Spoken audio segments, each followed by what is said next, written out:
Hi everybody and welcome to the channel. Today is a wonderful little goldfinch, a little garden bird in watercolor. So join me now and let's see what happens.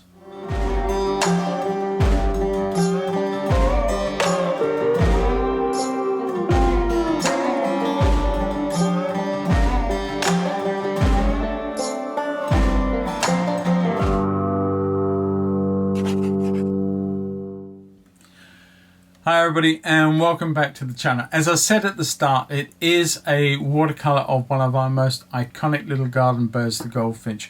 I love these little fellas. They're beautiful in the springtime when they're paired up, but also you see them in small flocks during the course of the end of the season, feeding on teasels and other seed heads in our garden. And they're just, you get them in the sun, they just sparkle. Fantastic. I wanted to show you how I create one in watercolor. Trying to do it as quickly and as easily as I possibly can demonstrate it. Now, in fairness, this film is over an hour long and it's on my Patreon. So what you're going to be seeing is a shortened time-lapse version of that. But if you would like to see the full version, then you do need to nip on over to my Patreon. It's there alongside all my other real-time, full-time videos, fully narrated ones. It only costs you $5 or $10 to get involved, and you get so much for your money, and you know also that you're actually helping me or help support me and my channel to create so much more content moving forward. And on that subject, if you are watching this and you enjoy the content that I create and you're not a subscriber, then consider subscribing. It costs you nothing at all to do that. All you got to do is press that little icon at the bottom or just underneath the video, subscribe, and you know you're really helping me to grow my channel. And it does show the YouTube, the algorithms within YouTube, that I am a channel that is well worth supporting and helping and pushing. And that way I get to show my stuff to so many more people around the world. And I really want to do that. So you can really help me that way.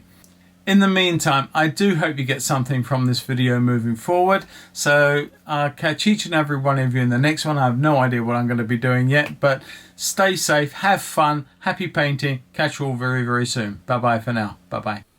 Hey everybody, let's get underway with this lovely goldfinch. Now the first few colours I'm putting in are just a little bit of grey, a little bit of indigo, a little bit of ultramarine, just to colour up the shadowing underneath the beak and underneath the throat. Now the throat feathers are quite pale, but the beak, of course, or underneath the beak, is very, very red, and that will be affected by that blue color.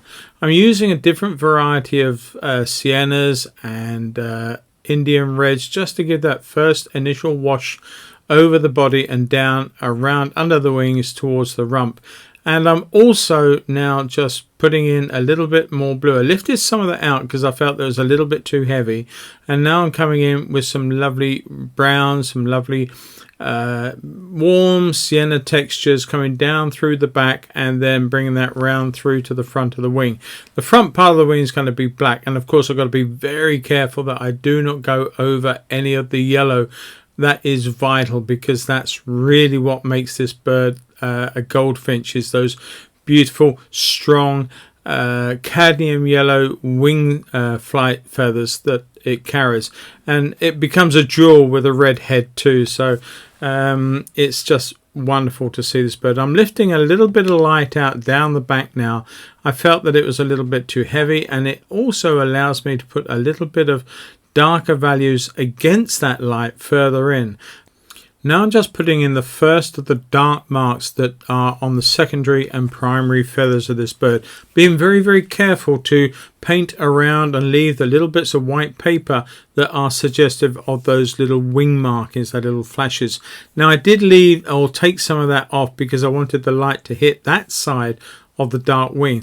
This side, however, will get a lot darker, and you can see I'm taking a lot more care to leave those little wing bars, those little white marks that are so black and white when the bird is in flight, and you can see all of that.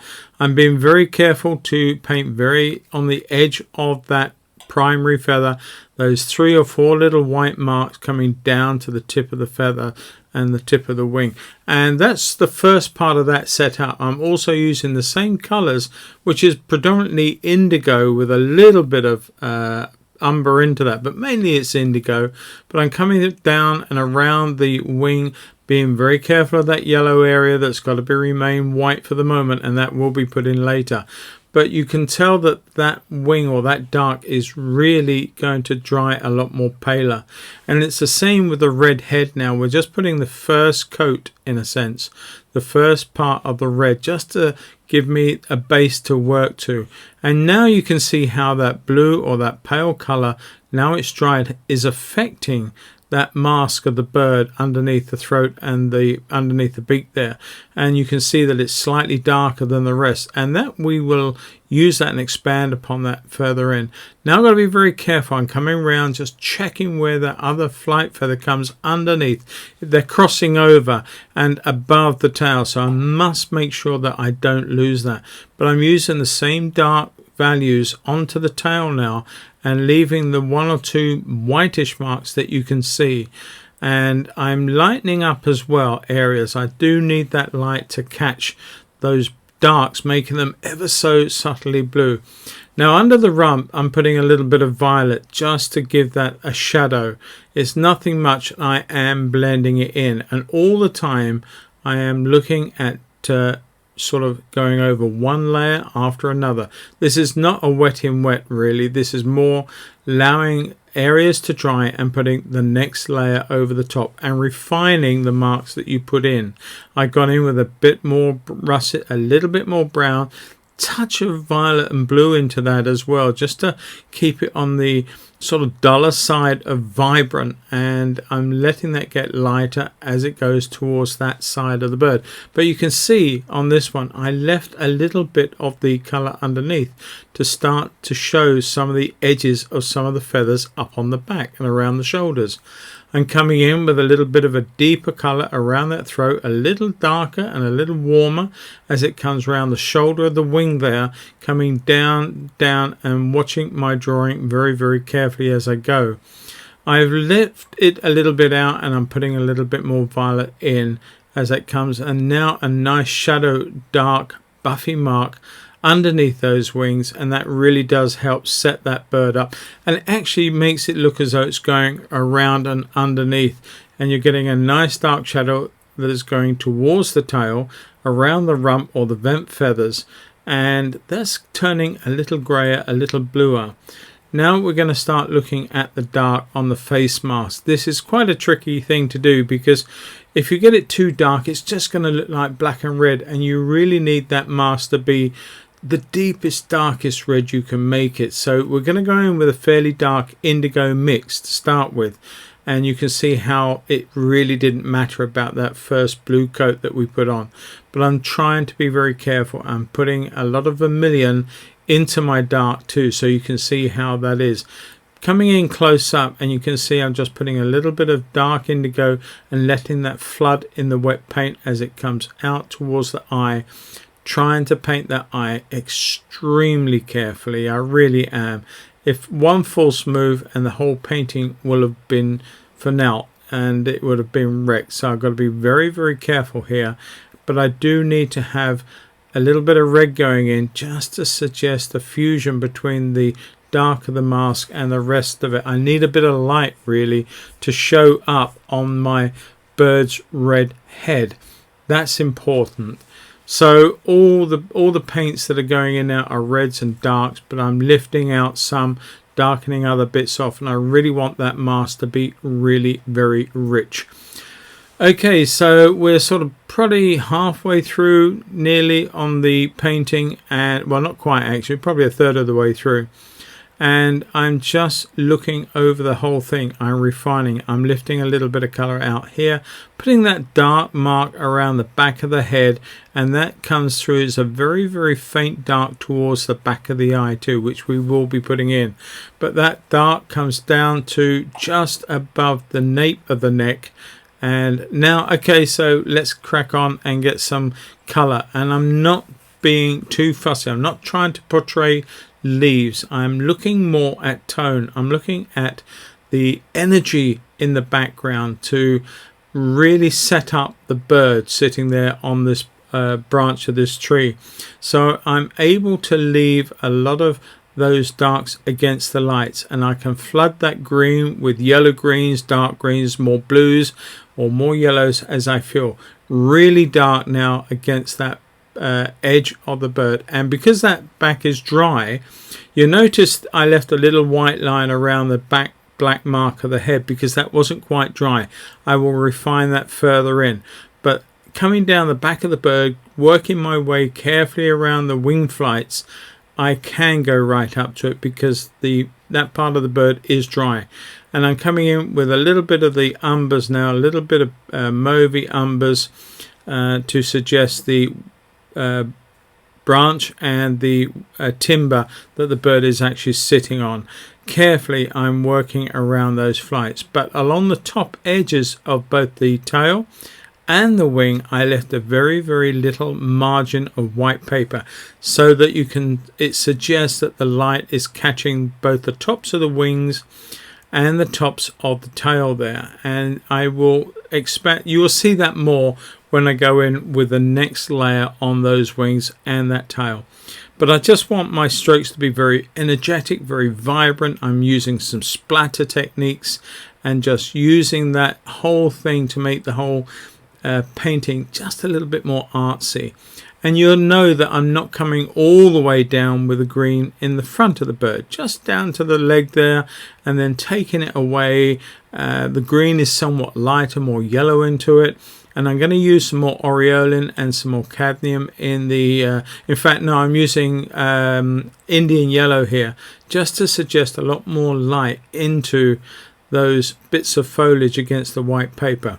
This is really quite a nice style because as an oil painter you would tend to probably put the whole background in, but when you're doing something like this where you're concentrating on just the bird, you're trying to render the bird and give it the significance that this beautiful little bird commands. So you don't really need to take the energy away from the bird when you're looking at it by having a very intricate background. Of course you can, but this is, to me, this just makes so much more of it. Now I'm darkening a little area around the top of the head, but I felt that it was just a little too much, so I pressed a little bit of towel in just to lift off some of the paint and leave merely a greenish stain there. I used some yellow splatter as well, and I'm now coming back in and looking at the head again. More vermilion, more vibrancy, and it's amazing how when you put a color on you think you've got it right, but at the end of the day when it dries up you suddenly realize how dull it becomes, so you have to sometimes work back in. Now I'm just looking at detail like the legs and the feet, and I'm putting in a sort of Indian yellow and just making it a little bit pinkish, a little bit of blue into that, so you get a very dull but deliberately sort of warmish skin tone to the legs and the feet and the toes. And then I'm reinforcing how they show up by putting a much darker shadow underneath the bird and coming down the side of that big trunk of tree that it's sitting on. And I'm putting a dark coming down this side on the green as well. It will show up more, but as it comes away from the edge I'm lifting out the pressure. I'm adding a bit more water and taking the pressure out of the color. Again I'm just working back into the face mask again, and again all that work I put in initially has dulled down, so I have to rework a little bit, putting a bit more detail in the eye and around the eye as well, just making sure that the eye is finished before I move forward. And with that all done, I'm sort of just starting to look more and more at the whole of the bird itself and the next layer that I've got to bring on. The dark mask needed a bit more work underneath the throat, and so I'm doing that and just teasing that out before I continue. And I'm going to come back in and finish off that little dark area around the back of the head. And you can see that little light mark that I left of paper has now gone. I'm putting yet another coat on top of the wing and around the shoulder, and I'm bringing a little bit of dark around the edge of the front of the bird. I felt that it needed to be darker against the light. The values were not quite there, so I did a little bit more work around the throat and around the chest of the bird just to make them a little bit darker. But you've got to watch your values. You have to watch the value of the dark on the chest. It's got to look right, and it's got to be no darker than the wing, but it's got to be dark enough to show up against the background and make the bird throw forward, or the sense that it stands out. That's what I was trying to do by changing the values. That's why we've got it's called counter change. You've got a little bit of dark where there's a light background, but you've also got that dark bit of foliage behind the back of the bird, and the bird, its back and the wings are much lighter, so the whole thing sort of acts in reversal. Light to dark, dark to light, and it really does help throw your image forward when you're creating the painting. Now I'm putting a bit more russets, a little bit more browns, and a little bit of burnt sienna into there, touch of blue, just to give that next value of layers on this side. I don't want to go all the way over with it. I do need the layer to start showing a bit more definition of some of those feather structures, so I'm teasing it a little bit more dry brush as well, not as wet as mixtures as I did earlier, just coming across and addressing some of the little feather markings. You can see the little outlines delineating some of those feathers on the back. Now it's time for the wings and the flights, and really trying to make these darks dark. It is important. You can see me working a little bit of negative space there to suggest that some of the feathers come over the dark wings, which they do, but then you've got little bits of the dark just creeping into those bits of white or bits of light. And they really do help, because obviously it's not a crisp straight line. There are little bits of feathers and the little filaments of feathers just coming across areas and showing in that fashion. Paying a lot of attention to keep on those little bits of white on the wing, trying to make sure that I don't lose those. And now you really can see that little bit of light on the edge of that primary feather, and you'll see it too on the tail when it's done. And I've got to be careful. I keep nearly missing that little bit of wing coming out of there. I've got to be careful of that. I don't want to lose that, because obviously that is the edge of the right hand primary coming underneath. They often sit that way with their little wings, very long wings, and they just sit there cross-winged, as it were, and you can see one underneath the other. And I don't know whether it's always the left over the right or the other way. I have no idea at all. But I'm just coming in and I'm just looking at the legs now, putting a bit of dark in, a bit of detail in, and around the top of the leg coming up as it touches the body. And you can't see the other foot. It's almost there, but it's not quite there. It's right up near the tail, and it's gripping a bit of the timber away from us. Now I'm putting a bit of dark on the wings, but I'm still leaving that little bit of light down one side. And if it gets too much, I can always lift just a little bit off, just to take a little bit away, so that I get that dark and light still working. And I felt that that was needed, so I just went back down with a bit of dampness in the brush, lifting a bit of the dark. Now for the real gem. This is getting those yellow wings in place. Let's get those sorted out. I'm using Indian yellow, almost neat, very, very strong. I don't really want to keep coming back into that, so I made a very, very strong mix with a lot of pigment, very little water. Now I'm putting the beak in, and it is very, very subtle. It's a lot of warms, and there's more warms obviously as the beak comes around towards the bottom, where it goes into shadow. But it is a very creamy buff beak, and there's almost the pencil mark between the two mandibles is enough to suggest the difference between the two, although I will put in just a little bit more to make that more obvious to you. I'm just touching up a little bit of the word. There's a little nub broken off on that piece of branch that it's treading on, and it's just a little bit more detail, but we don't want to put too much detail in.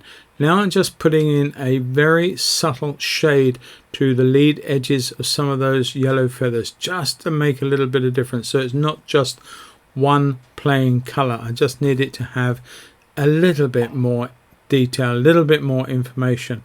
That little mark in the beak there, it was subtle, didn't need much. I could have almost just left that pencil there, but it's just enough to give it, and a little bit of shade underneath there to finish. Now I'm going to put in a little bit more dark around the beak and around the top of the head. I took it off before, but I'm coming a little lower with it this time, a little greener, and I just want to throw that beak out and make that a little bit more obvious as it comes down. The values are still good between the mask and that green color, because all I've done is I've predominantly just used it around the beak area, and as it's gone into the background I've used more and more dry brush, so it just feathers it out to absolutely nothing. Now I decided I need a little bit of light on those wing bars, so I just took a damp brush. I made a bit of a chisel out of it. I just really crisped it up and just made a big chisel by flattening those damp bristles, and that way I could just go into that and take off a precise bit of light on that yellow. It was just enough to do the job. Now I felt that underneath the bird also needed a bit of the dark, and that is also suggested because the dark from behind is just coming through and beyond in the front, and it just helps throw the chest and the belly of the bird out a little bit more. I didn't come down with that green into that white area. I don't know why I did or I didn't. There was no big purpose of it. I didn't feel though that I needed to, and I certainly didn't change my mind at this point and start thinking that I needed to fill in the gap between the rump of the bird and the wood that it's standing on, or indeed that area down by the leg. I felt that if I did want to do that, I would have wrecked it. So anyway, in the meantime, I'm going to sign this, and I really have enjoyed doing it for you. I do hope you've got something from it, and moving forward, I love painting birds, so I think I'm going to be doing some more in the future. So if you do like this, comment on that, and if you want to see more birds from me, just say so, and I will plan a few more videos based on that. I almost forgot to really come in with that part of the wing too, that dark part, so I'm just playing catch up as we come to the end of this, but hey ho, it's the way it goes. I enjoyed it, it looks good, and I hope you got something from it. So until the next time we meet, happy painting, and please, whatever you do, stay safe and enjoy your artwork. Be creative, have fun. Talk to you all very, very soon. Take care. Bye bye.